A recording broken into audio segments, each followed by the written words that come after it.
here at the Redevelopment Commission meeting for the City of Bloomington, August 4th, 2025. We're going to start the meeting with a roll call, please. Laura McRobbie present. Sue Scamilleri here. Randy Cassidy here. John West here. Deborah Meyerson here. Next on our agenda is staff present, please. Anna Killian Hansen, Housing and Neighborhood Development. Please bear with me this evening. Also, I don't have my normal support here, so I'm running things as well. So You're doing great. let's hope it's working. If you're online and you can't hear, please let me know. Jessica McClellan, City Controller. Amy Caswell, Hand Department. Jane Coopersmith, Economic and Sustainable Development. And Anna Dragovich, Economic and Sustainable Development. Roy Aiton, City Engineering. Matt Swinningham, Department. Dana Kerr, legal. Thank you, everybody. First item on our agenda is the minutes from July 21st, 2025 and July 18th, 2025. Do we have any questions or comments from commissioners on the minutes? If not, I will entertain a motion. Move for approval. Second. We've got a first and a second. All in favor say aye. Aye. Any opposed? Motion passes unanimously. Next on our agenda is examination of claim registers for August 1st, 2025. Any questions or comments on commissioners on the claim registers? If not, I will entertain a motion. Move approval of claims registers for August 1st, 2025 for 264, 787, 69. Second. We've got a first and a second. All in favor say aye. Aye. Any opposed? Motion passes unanimously. Next on our agenda, examination of payroll register for July 25th, 2025. Any questions or comments from commissioners on this item? Move for approval. Second. We've got a first and a second. All in favor say aye. Aye.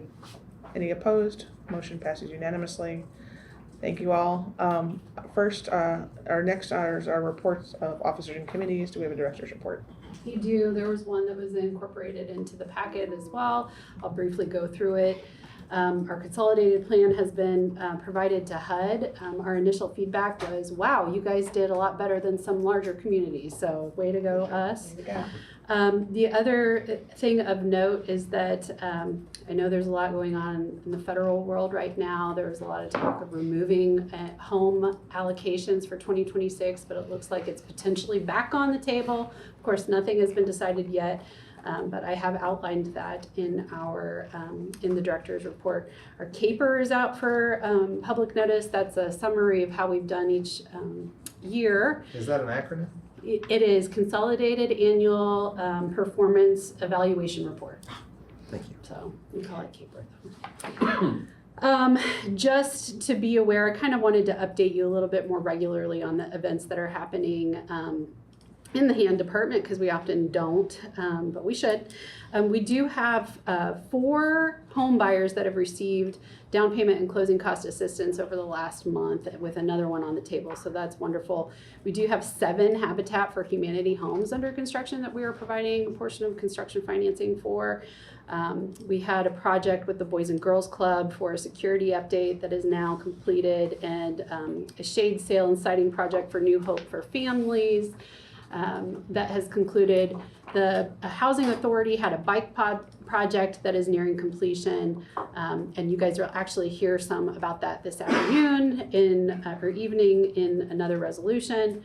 The College Square property for RDC property updates, we did review that geotechnical report, as I've mentioned, and we are reviewing it. The phase 1 is still in process. For Hopewell, Flintlock is currently conducting a code and process analysis, pro forma analysis, architectural and context documentation, and building selection in the discovery phase of the project. They anticipate being able to provide a draft of recommendations at the end of this month. I think H&K is still working on the weeds. They had a baby, so they have been delayed, I believe, but they are going out to deal with the weeds at 714 South Rogers Street. The garage continues to be a source of trouble. Even though the fencing gets secured, we are having transients pull down the posts away from the garage. So they're still gaining access. I'm getting quite a few security reports on that. So we're trying to address that The Jackson Street project has received the necessary approvals and will begin this week likely. And we have received all of the approvals. And then wonderfully, the 714 South Rogers Street has finally gotten their air handler on. So it's been some time. We had some problems with the electrification of the building, but it is moving forward. In regards to the trades district garage, I know that the previous director's report when I was gone last meeting mentioned that we were having some trouble with the HVAC unit in the building. It's still having a humidity issue. Again, I really feel strongly that we need to make sure that we are sizing equipment correctly. I believe one of the issues presently is that when you have an oversized unit on the building, well, what happens is that it will satisfy the temperature thermostat quickly. And when it's the hottest day of the year, it really needs to run continuously to pull out the humidity from the air. So we're working on that. We've had numerous visits. I was out there twice today already. So just FYI, but I think moving forward, it should be a requirement of any contracts for design work to do a manual J or manual D calculation, make sure that they're being sized correctly. Is this for the lease space? This is for the commercial space. So unfortunately, they're not able to occupy it right now because even today, the humidity was reading exceptionally high. Where are those original specs from? I have just been in the process of trying to pull all of that information together. I don't know off the top of my head, but I can let you know. Okay, just be curious in terms of some accountability. Yeah. That's brand new equipment. I think the conversation has been that we are not sure if it was the architectural drawings that were incorrect for the sizing of the units. There's 2 10-ton units that are in there right now, which is pretty large for that size space. So we don't know if that came from the architectural drawing or else. We're working on it. So just Okay, is that the kind of thing that errors and omission insurance is designed to protect? yes, but we're working on it. I'll have to report back. Just know that that's in process. We are trying to solve it, but I do see a hole in a city process, which is maybe we're not asking for the calculations. There is math out there that's required that we take into account the volume of the building, the square footage of the building, and air exchanges that should be happening or the occupant load as well. So we just need to make sure it's happening. Okay, thank you for that. That concludes my director's report. Okay. Just shortly back into the Hopewell garage. I know Yes. at some point there was we had authorized the payment for a review on that garage, and I never seen that. I was just curious if that. You haven't seen the study from, okay, so we do have the study. It's from 2023, and actually you will see business tonight on the garage itself for an update of that. My hope is that we can try and get the garage addressed sooner than later because getting some lights on and getting it more secure would be beneficial for everyone. So coming later. Do we have a legal report? Yes, I wanted to let you know that you approved the Marshall Security Contract with Resolution 25-91. And they have come back and asked for 3 modifications. I think they sound pretty reasonable. The first would be if they would like a mutual 30-day termination for convenience clause. So the city could do it, or they could do it based on whatever reason that they would want. So that's one that you would need to consider. Another is they have asked to have the cyber insurance waived. They do not have contact with our network to where they can do anything. Given that and the fact of their monthly payments, even though their total is like 126, but the monthly payments are around the $9,000 mark. It's below the thresholds that had been established by legal and insurance and everyone as to what requiring cyber insurance. And the third is simply an address of where to send notices. Say that again. The third is Send just notices. just where to send notices at, the address. And so since this is an attachment, we do not need to redo the resolution. You could decide to approve none or a few or all of these changes. And if you did, I did bring a new attachment 2 tonight that could be signed and replace the previous attachment 2, and that could go out to Marshall for their signatures. But it would need to be on the record, so it would need to be a vote that those three, to allow those 3 changes. Is that something that can be added to the agenda with, again, a written record that we can review? Yes, that can be just written into the minutes for, on this part, and so that, again, with the vote, that would be sufficient to. Do you want to save questions for later? Ask them later. Why don't we, just for the, You cannot shut the door, it's an open door meeting. You have to leave the door open. Yeah, just. we're just waiting for it to pass. Where's it going? When did the city buy a Zamboni? Yeah. That is actually the LED light installer, so he must be wrapping up some additional business.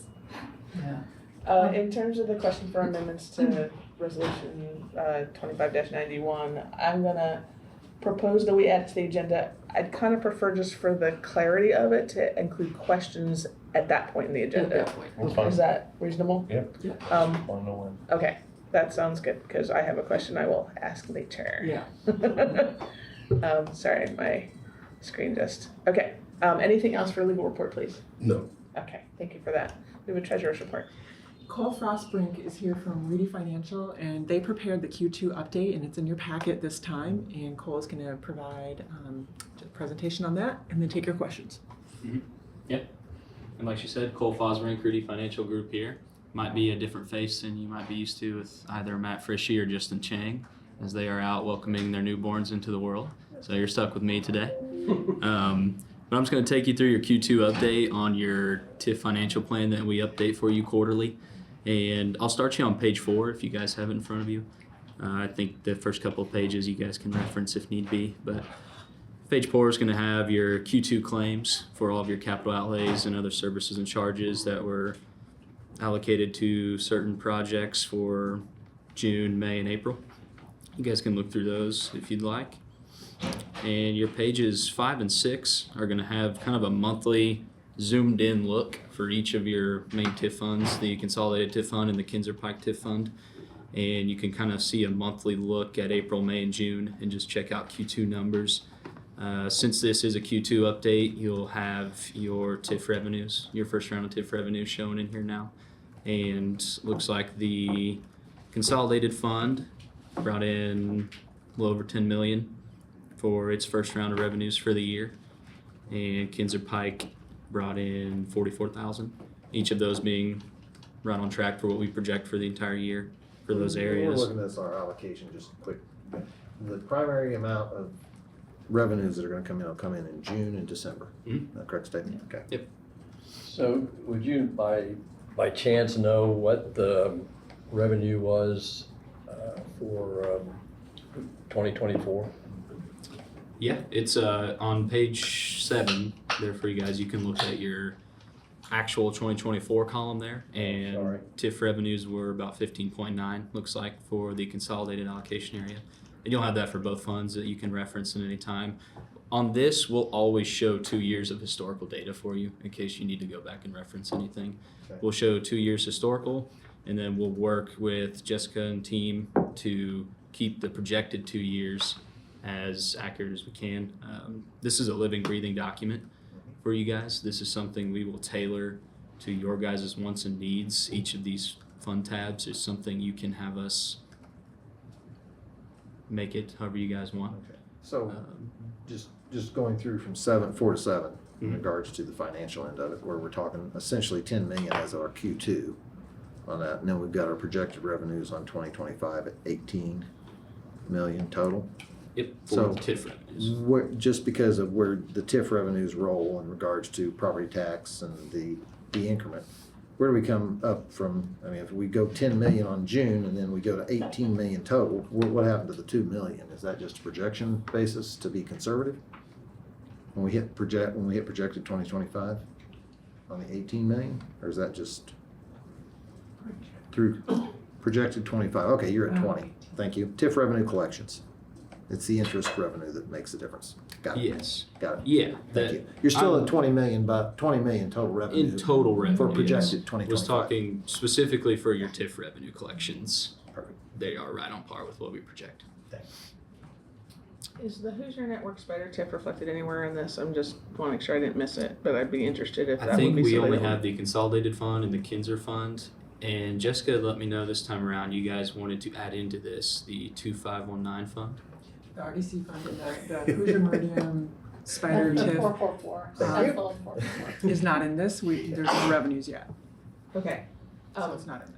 Is there anything that could be warranted just to even have it in there to say that, like no revenue, Just just as a in a report like placeholder. this? It's just more thorough as opposed to like Yeah. somebody remembering, oh, that's also something that exists, and it's fine if there's no revenues yet, but it seems like it should be part of the record, even if it's net zero. Keeps it on the. Meridian Right. TIF. Okay, it's officially called the Meridian TIF, and Okay. I'll send, we'll email real quick about it after this meeting, and I'll send him the deeds to get that added. And there's no revenue coming in because those build-outs have not fully happened? Correct, Is it's that- just a year in arrears, and like they're working on it, and it'll be, assessed this year, paid next year, that kind of thing. Yeah, but even just something that would kind of Yeah, I show hear what you're that saying. in the report would be helpful. Yeah, absolutely. Like I said, it's a living, breathing document. We can put anything you guys want in here. Does that mean the updated 444 account will be in here also? Well, that's what they're calling isn't that the new renumbered? Isn't that what the Yes. 2519 is now? It is the RDC fund, and it's 2519. It's the formerly known as 444. Yeah. Thank you. Yep, that fund is input on page 9. We added in 2 years of historical data and then this year's data, just year to date, what we had. And the projection columns are blank at the moment, as we'll work with her with Jessica on getting all those numbers in there. And it just, for the time being, has this fund page that's on page 9, a more zoomed out look at the fund. If you guys would want a more zoomed in look like the other ones have, we can do that. It's up to you guys. I have no issues with more data, That's okay. Right. as long as it doesn't cost us significantly more to have it done. Yeah, I think more information is better than less. Okay. And just to kind of give you guys a run through of each of those funds of where they're currently at. Ending balance for Q2 of your consolidated TIF fund is sitting at $24,197,832. And your Kinzer fund is sitting at $706,853. And you guys can feel free to look through your different line items of expenditures, debt payments, and just kind of if you see anything that jumps out at you or have any questions about any of those, you can let Jessica or I know, and we'll try to answer. Just dealing with the Kinzer TIF itself as regards to what our allocation is and the dollars we have. I think Hand and everybody was looking at projects in that particular area because we've got a sunsetting time frame that's going to occur. I know there's a lot going on. I just wanted to bring that up so that we can allocate that money to the projects in that area prior to sunsetting. Because otherwise, once it sunsets, that would go straight back into the general fund. No, it stays. We'll have access to that for as long as, I don't think that it reverts back to anything. It doesn't revert, so it would still be there. We just need to identify the projects. We just couldn't collect more. Right, We're done yeah, collecting. just not collecting anymore. Okay. Jane and I have had some initial conversations about it, so And engineering and planning know about it. yeah, we're So- working on it. There's probably a laundry list. Probably, Yeah. I'd also like to suggest that the financials for each TIF maybe include the expiration date. It just, again, rather than kind of relying on internal institutional knowledge, just to have it in there, I think that would be useful, especially, as Randy's noting, it's kind of time to start wrapping it up, and that would be maybe more apparent if it says. And there, we have a tab in this that was under construction, I guess I'd say. And Justin Chang that was something he was working on with the legal team on getting all the expiration dates set. Figured somewhere in the document, it's just And not in this there version. is, So. yes, there is a page that will be added in here with all the expiration dates on there for everything. Thank you. It was just kind of under construction at the moment. Great. Well, thank you for that report. Any other questions or comments from commissioners? Is there anything you saw that gave you pause or raised questions in your mind as you went through this? No. Okay. Everything looks good. Like I said, if revenues, that first round of TIF revenues, if there was maybe a shortfall or anything like that we might have noticed, that might have been a concern, but everything's right on track. Thank you.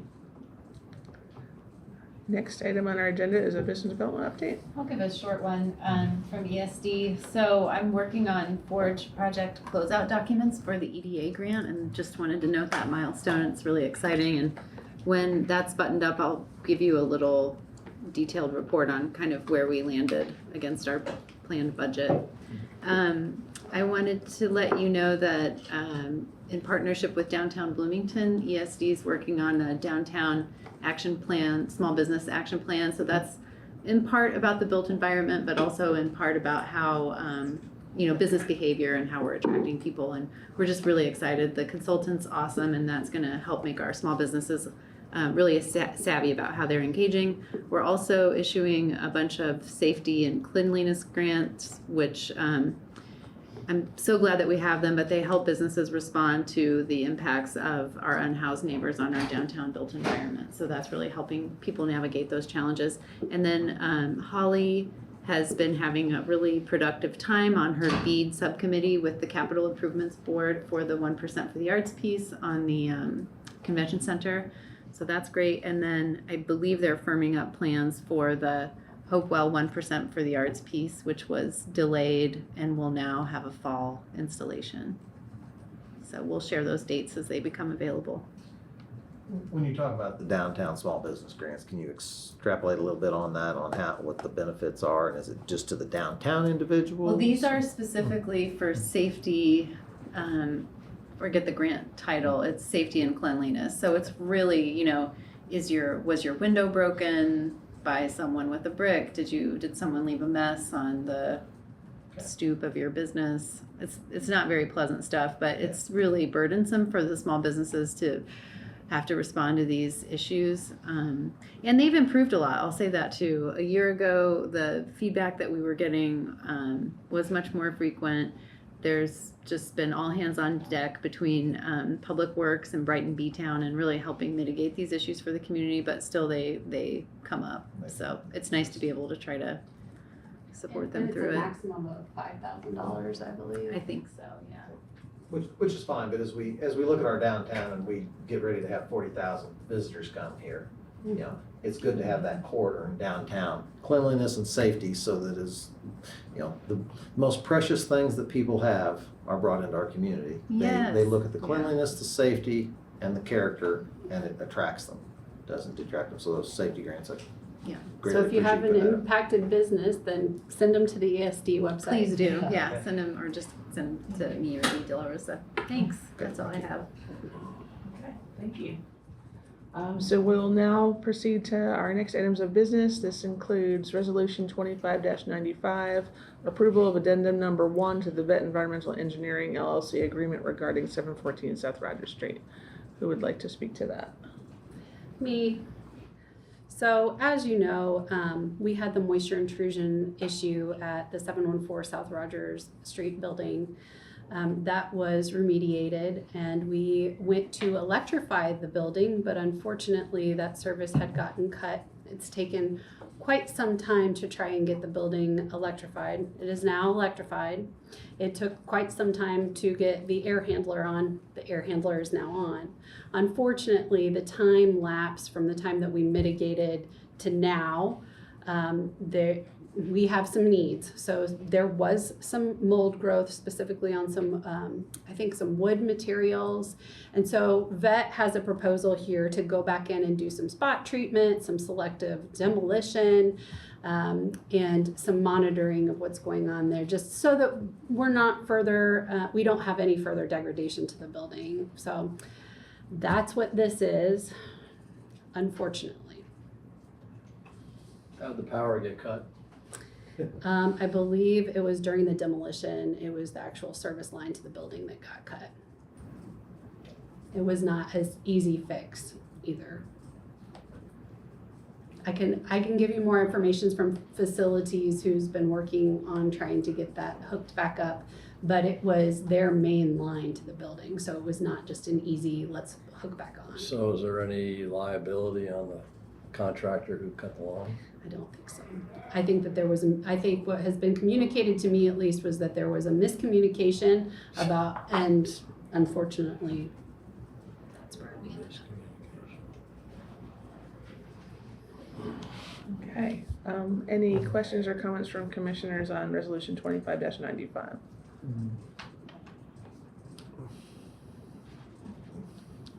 Trying to think of how to put this delicately in regards to, because we've been messing with this building for years here. We have. Yeah, and it's getting to the point where, do we have an expected time frame that we think will be bringing something forward for this particular structure? Yes. Because I know it's been discussed, but we keep incrementally putting security money back into this. And at some point, it either, we want to have a plan and do something, and I know there's a plan out there. I'm just looking time frame because we 25,000 and we 50,000 and. Amen. I So- think, ultimately SB1 threw a monkey wrench into the gears because we've had to sort of pause for a second and do some financial analysis to say what is available, is this even a viable project or not? So we've worked through that for the most part. We're getting very close. So yes, there's a timeline. Unfortunately, time has lapsed. So this will finally stabilize this building. This will, so that because otherwise the risk that you run is that if we're allowing mold growth, then you're gonna end up with requiring masked contractors, which is gonna in turn cost us more. If we're gonna rehab the building. Right, exactly. So this is proactively trying to get it ready to move quickly. Sure. Having literally just signed off, paid vet to mitigate radon in my house. They did a fabulous job. It's a terrific company. Have we done testing for radon, which is an issue in basements and buildings? And is It that is. something we have to look at? I would love to talk to you about radon. So we find ourselves in a zone 1, which is a higher. Sorry I asked. Yeah, so unfortunately, we find ourselves in what EPA calls a zone 1, which is higher concentration. Yes, Yep. but it's really difficult to anticipate without testing. You have no way of knowing. It's colorless, it's odorless, it can Right. go up to 3 levels above grade. The only way you know is to test. That being said, through our environmental review of blocks 4 through 7, it was indicated that we need to have something similar to a radon system installed anyway, just due to some of the baseline levels of contaminants in the soil is very normal for Monroe County. So the likelihood of getting a system on is high, very high. Yes. Okay. But the qualifications are really different than residential. Mm-hmm. So what you have to do in your home is not what you have to do in a commercial building. It's similar though, because you still have, it's a maybe Dana would like Well, to. the levels are, the acceptable levels are different. That's what I meant. Yeah, depending on whether you're sleeping in there. Right, or yeah, just exactly. visiting. And actually, HUD just came out with new standards that say that if it's occupied more than 4 hours a day, then it triggers the same as residential. Really? And the Mhm. World Health Organization has lower Yeah, so levels, which we now have to radon test almost all of our CDBG program projects. well, Oh, when did that happen? Last year, or was it last year? I think the end of last summer. Just Okay. another hoop. Okay. There are no further questions or comments from commissioners. We'll open it up for public comment, either online or in person. Seeing none, I will invite a motion for resolution 25-95. Move approval of resolution 2595 for 714 South Rogers. Second. We have a first and a second. All in favor say aye. Aye. Any opposed? Congratulations. Sorry. Oh, no, I'm aye because it needs to be done. It's a little begrudgingly. I know. It sets a little off. Four there. ayes It's and okay. Acknowledge as an aye with begrudgment. Yes. I'm sorry. The 25-95 passes unanimously with a grudge in there. I am gonna ask a question though. Is there a deadline when they have to complete this? I didn't see it in the agreement. I'm gonna defer to legal. I meant to ask that, and I forgot. This, Not changing my vote any, I'm just, like to know if there's a, no, there wasn't a deadline because it also includes Monthly testing. monthly inspections. I did meet with Sarah. when's the from- remediation gonna be done? I did meet with Vet last week, and they indicated they would be able to get to it fairly quickly. So I think within the next month or so, they will. And I can report back at our next meeting with an exact time frame for when they can get out there. Okay, thank you. Okay. Next item on our agenda is resolution 25-96, approval of agreement with Vet Environmental Engineering LLC regarding SMP oversight for a portion of Jackson Street construction. Would you like to speak to that as well? I would love to. So as you know, we, as part of the environmental review, we aggregated blocks 4 through 7 together, which includes this section of Jackson Street that you guys have approved on the west side. The environmental studies at Hopewell have revealed that there are some chemicals of concern and elevated levels of arsenic consistent with background concentrations in Bloomington and southern Indiana. Because of that, IDEM has required this soil management plan and our contamination plan.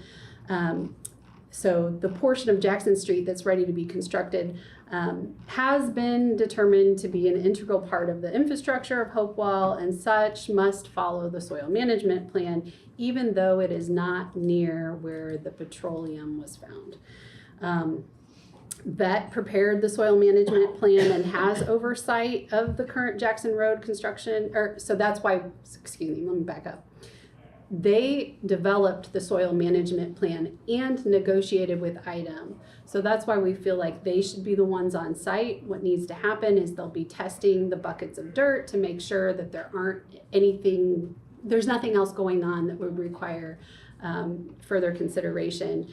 And we have to be careful about where the dirt is actually being taken after that. So we need somebody on site to ensure that we're in compliance with the item. We don't get sideways with them. We're following the soil management plan. So the required scope of services consists of project management, excavation oversight, testing of materials, regulatory reporting, and is in Exhibit A of the packet. So this just allows the project to move forward and ensures compliance.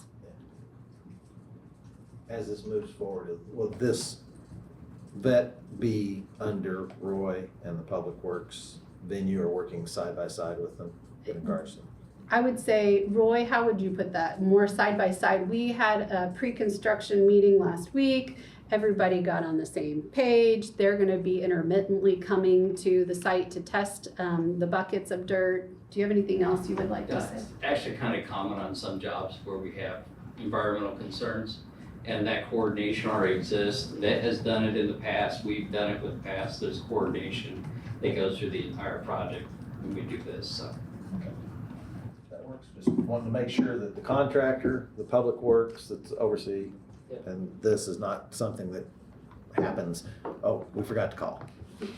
I have to give credit to the engineering department.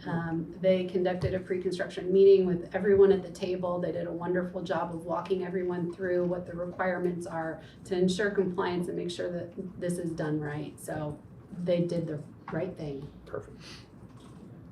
Okay. Would like to note that the scope of services do not include contaminated soil disposal, oversight, disposal coordination or trucking, or disposal location fees, nor any reporting requirements related to the disposal. So this is just to get the material excavated and separated, and then once the analysis comes back, that will determine what has to happen next. Just didn't want you to think this was the whole thing for that soil. With that particular point, would that be Vet's responsibility to remove, or is that gonna throw into the other contractor? Just trying to identify where the buckets of dollars will come from. Who oversees the disposal? Likely it would be Vet, because they're doing doing it up to that point. Again, that's just gonna be part of the project, any project.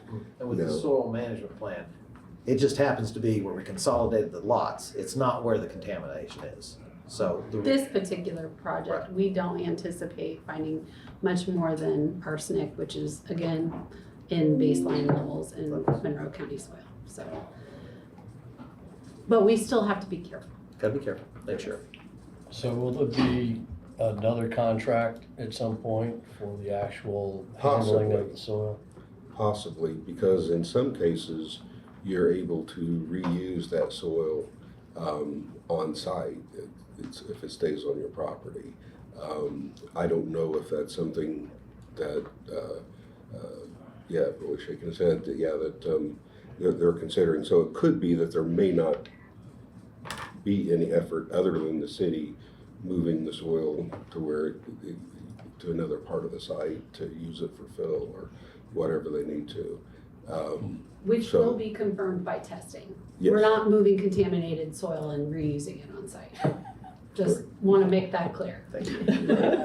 Appreciate that. It's if it clears to where it can be used on that property, then, But if it has to be hauled off, then there's a possibility that we're gonna see another resolution. Yeah, yes. and then we have to pay to have it dumped at a certain site.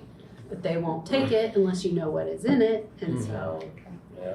Well, and even spreading it out, there will have to be some confirmatory samples for that too. So there could be a small contract for that to come back in and sample once it's back down. Okay, if there are no other comments or questions from commissioners, we'll open up to the public, either online or in person. Seeing none, I will entertain a motion for resolution 25-96. Move approval of resolution 2596. Second. A first and a second, all in favor say aye. Aye. Any opposed? Motion passes unanimously. Thank you. Next item on the agenda is resolution 25-97, approval of agreement with CE Solutions Incorporated for structural condition assessment and report. Ms. Kelly I'm Hansen. back. So a previous assessment of the Hopewell Garage was performed by CE Solutions several years ago. Many years have passed, guttering issues have been discovered, transients have repeatedly been found in the structure. An update of the previous assessment is warranted before we move forward with any repairs to make sure that our scope of work is comprehensive to prevent further degradation of the Hopewell Garage. That's where we are right now. So We're studying. we didn't take any action after the last assessment. No. But we paid for the assessment for what, no apparent reason. It's a very good question. I know that this is only to deal with the guttering, I believe, and just an update of the other study. This is not as comprehensive. We paid far more for the other previous study. I will say that the repairs that were required were significant. So it's been part and was done prior to my time. Ours, mine too.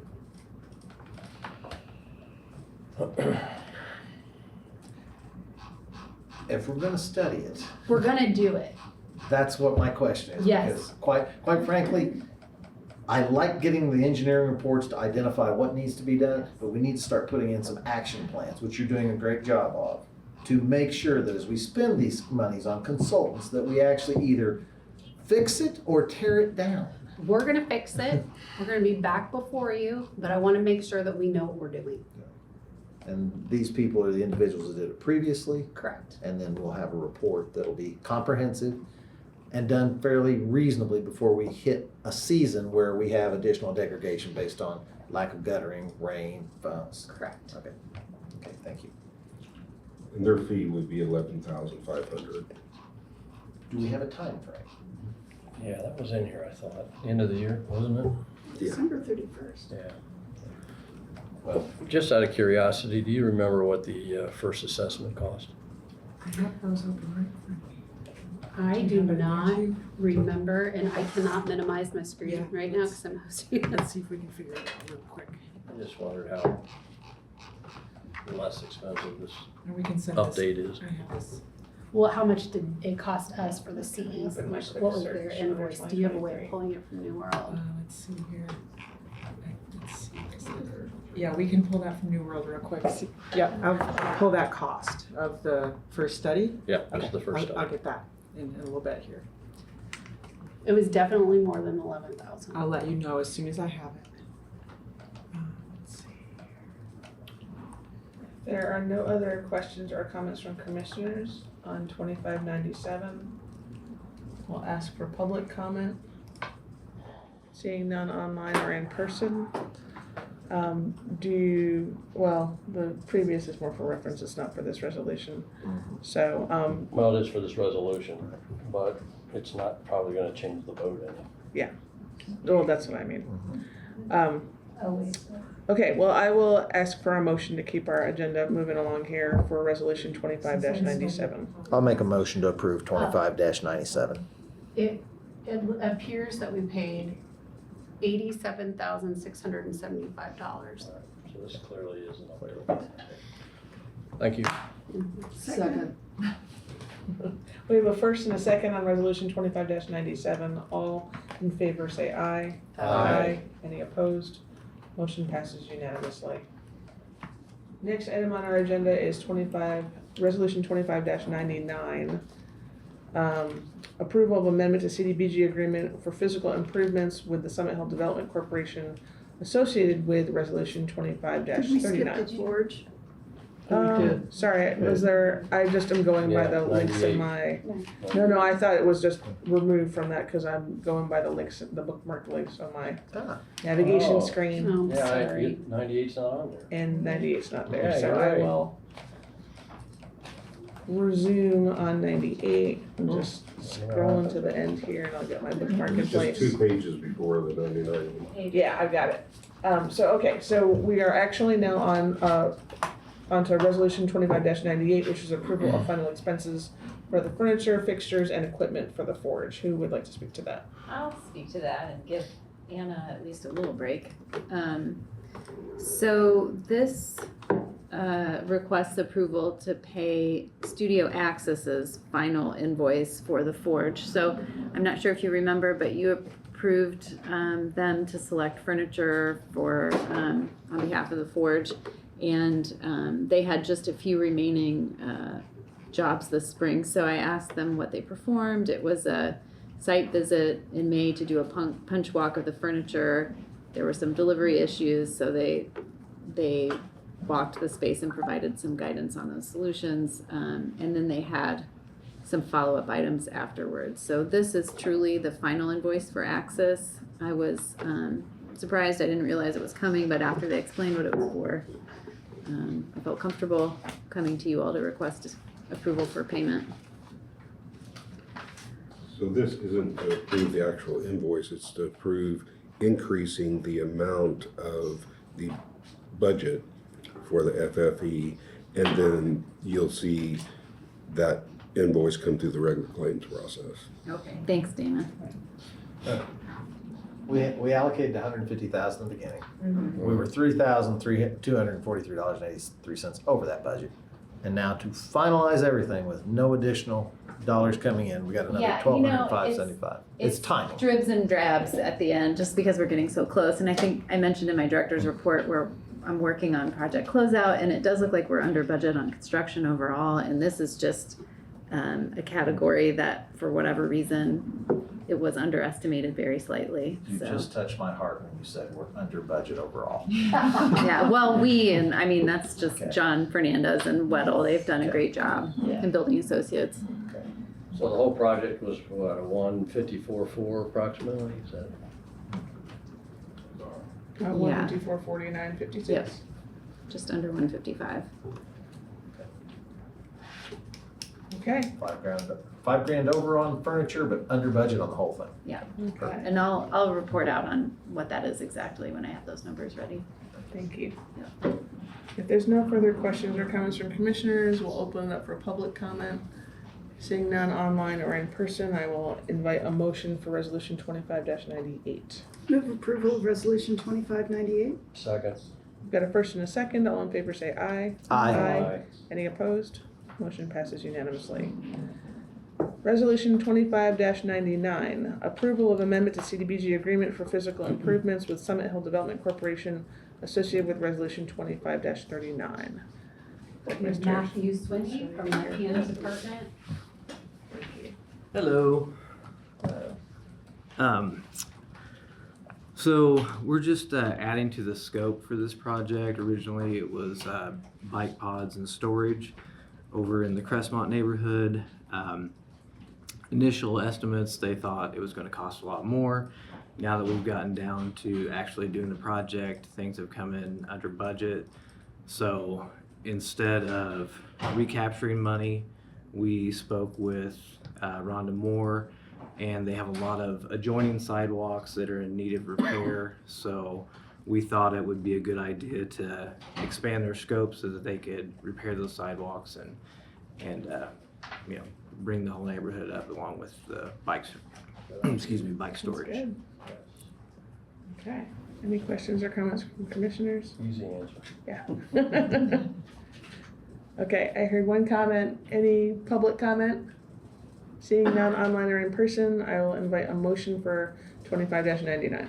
Move approval, resolution 2599. Second. We've got a first and a second. All in favor say aye. Aye. Any opposed? Passes unanimously. Appreciate you coming in under budget, being able to do more. Yeah. We like that's to do more with what we got, so. And this is not TIF funding, Uh, so it's not coming out of your pocket. Well, it's all of our pockets. Appreciate it. Thank you. Okay, moving along to resolution 25-100. Approval of memorandum of understanding with the Bloomington Board of Public Works and the Red Cross. Who would like to speak to that? I will do that. And so the Red Cross has been partnering with the city of Bloomington for a long time in doing blood drives.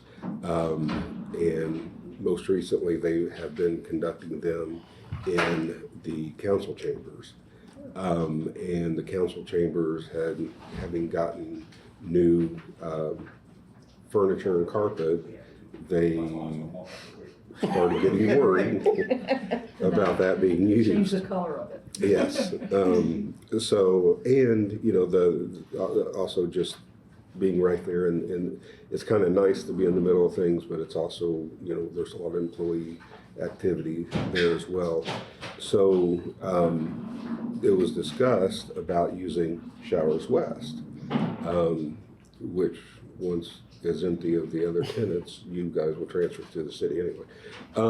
And so they talked about using the second atrium at Showers West to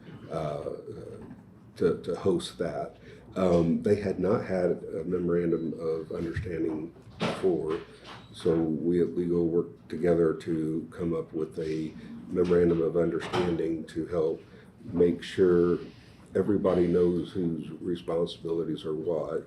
The Red Cross was hoping that the city would provide more and more help setting up, tearing down, and those kind of things. But with city employees, did not think that that's something that we could offer.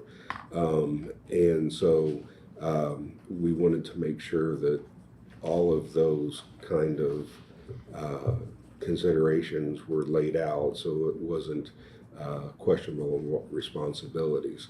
This doesn't limit it to just Showers West. It could still be council chambers and such, but there would be specific rules for that particular venue, let's call it, The council chamber would have it where you couldn't only have water inside the chambers. And there may be a lot less restrictions in Showers West, or there may be more. And there's JD at Public Works had determined or said that, you know, they could even provide tables and chairs in one of the empty units and just give them a key. They go in, they set up, they tear down. You know, put in there that they had to sanitize the tables and chairs after they were done. And so this is just a way to put those responsibilities in writing so that everybody can determine what it is that they're responsible for. And I know that there is overwhelming support from what I've heard of continuing blood drives with the Red Cross from the city. But this, again, doesn't limit it to just Showers West or it says, or the council chambers, it says any RDC owned or controlled property or city owned and controlled property.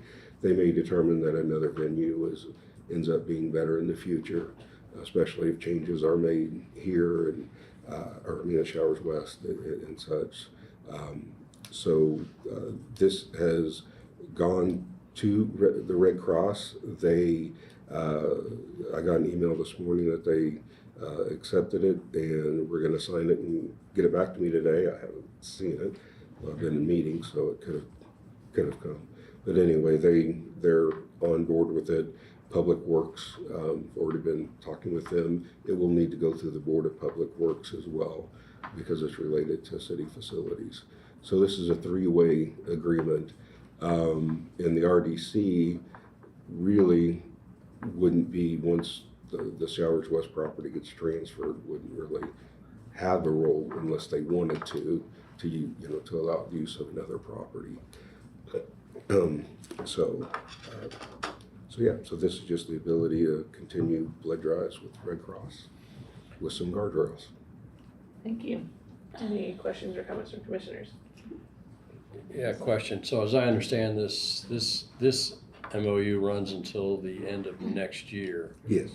But if there was a need for the RDC or the city to use the space, we could cancel. We're not locked into this, and they've got a priority over our needs. Right. You know, we can, let's see, however, either party may terminate this MOU at any time with 7 days notice to the other party. So they do try to schedule months in advance, so it would be nice to give as much notice as possible. But yes, either party can get out of. Well, I was thinking more of the bigger picture. Showers West is not, I know we're kind of in an impasse right now, but it's certainly not the city's plan, nor would have been the RDC's if we hung on to it to have it vacant forever. Yeah, right. So exactly. Hopefully there is a need and the space is not available. Yeah, and hopefully the city or the RDC might be able to find another venue that they could provide for that blood drive. So this, by not specifically mentioning only Showers West or the council chambers, it opens it up to all the other facilities that are the city and RDC have, so that hopefully could find some place to continue that partnership. How often they do it? That I'm not sure about. Just curious in regards to it. I mean, it's a great thing because, you never know when you need blood, and when you need it, you need it. So we want the Red Cross to be taken care of. Usually like once or twice a year. Yeah. Okay. Oh, no, they do it much more regularly than Oh, that. do they? At least twice a month or once a At month? least twice a month. Twice a month. No. Here they've been doing it Yeah. twice a month? They've been doing it in council chambers. Because I know they move it around a lot. I know they do it at the Board of Realtors office. And We only use parking spaces, so we're aware of what. It all comes down to that. No, I was just teasing. No, but they are here regularly. Yes, they're doing a wonderful thing for our community. Okay. Yeah. So as we move forward on this, and they're doing it a couple times a month, just as we go through this iteration with our tenants that can't be there that are still our tenants and we have to take care of. You bring that up, giving the Red Cross the ability, but also for them to understand at the present moment, we have people that have parking and business going in there. Right. So just a good understanding. They I don't see what you're saying. disturb them. And Don't Yeah. disturb Yeah. accordingly if we're gonna set it up and that they're aware while we're going through. Well, the benefit of doing it at Showers West is the proximity to the Trades District garage, which has plenty of vacant spots. So, That'll help. that will help everyone, Yeah. yes. Yeah, just as we go through and we own over there and we have this bond issue we have to deal with our existing tenants, you know, well, it's unfortunate, what do we have to do? I just wanna make sure that they're aware that, you know, as a group and a community, we're going to embrace the Red Cross to assist in that. And this constitutes a public use, Yes. yes? Yes. I Well, think what would and make. they're not renting, They're not renting, Yeah. right? Yeah. They're not. And they're the we're Red just Cross. donating and- space. Right. Does the Okay. agreement talk about parking? It does not. Okay. And that would be hard to, we Yeah. could put that in here and then you're telling the public Well, where I to think that that's park. more in the purview of Public Works. Mm-hmm. Well, there are a certain number of spaces that are for the tenants themselves who have a parking permit. Right, And then there are some visitor parking, and really, but yeah, it can get crazy on some days, so. I just wanna be aware, I just want our existing tenants that we inherited through this, that we now have to work through to try to make everything work, that they're aware that as a group, we're saying you're gonna have more people in here, but there's no cost, we're not adding another tenant, we're just trying to help the community to have blood, you know, life-saving blood. I think John will agree with me and understand where I'm coming from in saying that as a landlord, I believe it is our responsibility to keep any of our tenants aware of any activities that are happening, whether we're entering the buildings or not. So what we can do is take an effort to try and understand when they are scheduling these for, and then send an email to our tenants and let them know what to expect. Yeah. Perfect, thank you. Yeah, and we might even be able to send out to the tenants first and ask them, like Bloomington Board of Realtors brings a lot of people in at certain times, and to make sure that those times don't conflict with current times that where things are heavy. Most of the time it's pretty light over there, but there's just those few occasions where it gets pretty heavy. mm-hmm. Ideally, this doesn't happen until after the first of the year, and we've resolved all the Other issues. current lease problems that would be. Okay. Okay, if there are no further questions or comments from commissioners, we'll open it to public comment. Not seeing anything online or in person, I will entertain a motion for resolution 25-100. I'll make a motion to approve 25-100. Second. A first and a second, all in favor say aye. Aye. Any Aye. opposed? Sorry. Oh, no, that's good, just making sure you're all the same. Motion passes unanimously. Our final resolution, well, almost final, because we still have 2591 to get back to, but for the evening is 25-101, approval of funding for a change order package number 5 for Hopewell East. Looks like Mr. Ayton is here to speak to us about that. Yeah, Roy Aiton with the City Engineering Department. This is our Hopewell East project that was awarded milestone back in June 21st, 2023 in the amount of $13,373,284.90. The board and the commission have approved previous change orders for that project of $543,904.11. This change order package here, number 5 that we're bringing forward, has a total additional changes of $91,489.78. That'll bring a final contract amount for $14,008,678.79. This change order package number 5, that's in the amount of $91,000, is actually broken up. There's a portion that's the RDC's responsibility, and that's only $51,627.54. The Parks Department has a portion of this that's $6,814.86. And then through our Second Street project that's being funded by our second 2022 GO bond, there's $33,047.38.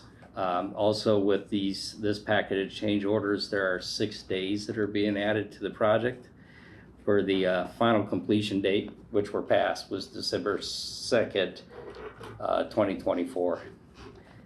The change orders, I believe there's about 12 of them in total. I'm not sure, do you want me to review these with each one and go through all 12? I'll be happy to, or if there's questions for it. I know in the interest of time. I would be interested in who's covering what. You Oh. list multiple sources of Sure. contributions. Change order 37 was for beeline repairs by the parks in the amount of $6,814.86.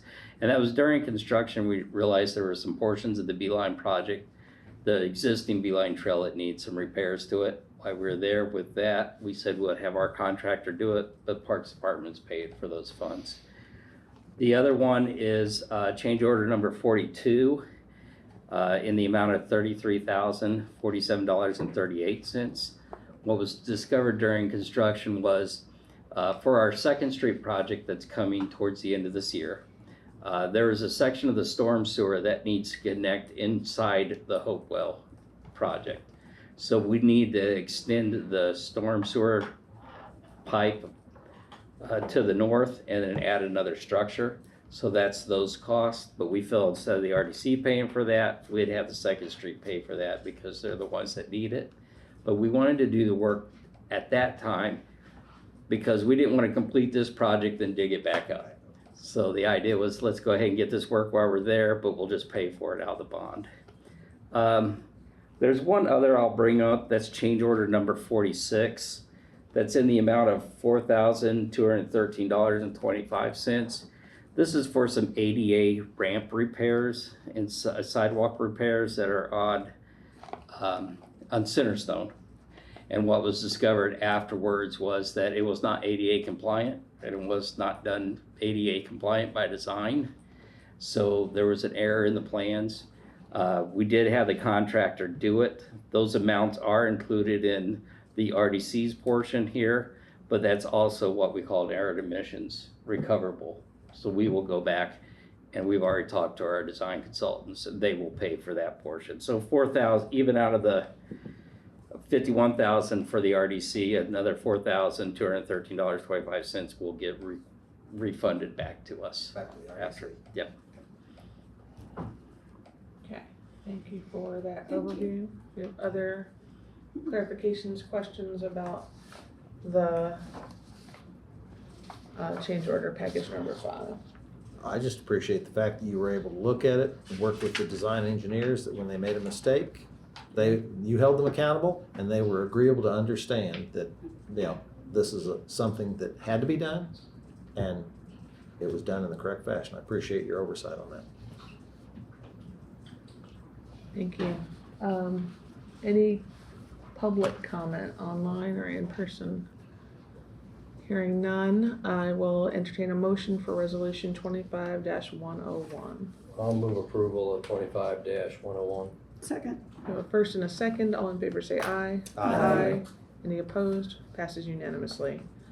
One remaining item on our agenda as we wrap up is getting back to resolution 25-91, which is not on tonight's agenda, but 3 amendments were proposed during the legal report. So Yes, I can mention those again. Actually, what I can do is give you the language in the contract that I propose that we change it to. The first request that they had was to have a 30-day notice where either party could terminate the contract out of convenience. For their side, it might be staffing or something like that that may lead to it. They've been very consistent through the whole period. And so for that, in section 2C termination, I added the sentence, further, either party may provide a notice of no less than 30 days to terminate this agreement for convenience. So that is one of their requests that you can decide upon. The other was in their insurance requirements, which is section 13. it removed F, I think it was through H, but the provisions that were related to cybersecurity, as they're not dealing with our IT stuff, they that really isn't a concern for this particular vendor. And finally, they had an address change for the notice, which I had put in the notices section in 24. When's the agreement expire? The agreement, let me get back up there. I think through 26. Yeah, I think it is, but yeah. It is expire on the 30th day of June 2026.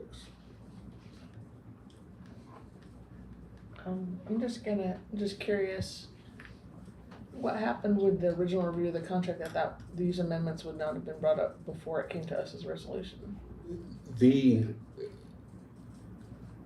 general terms of the contract were negotiated. These are more of the legalese of it, and it came to you first before it went to them. So as far as the term and the amounts and effective dates, all the key terms were negotiated upon. These are the things that we typically just put in our standard contracts that we have illegal. Any other questions?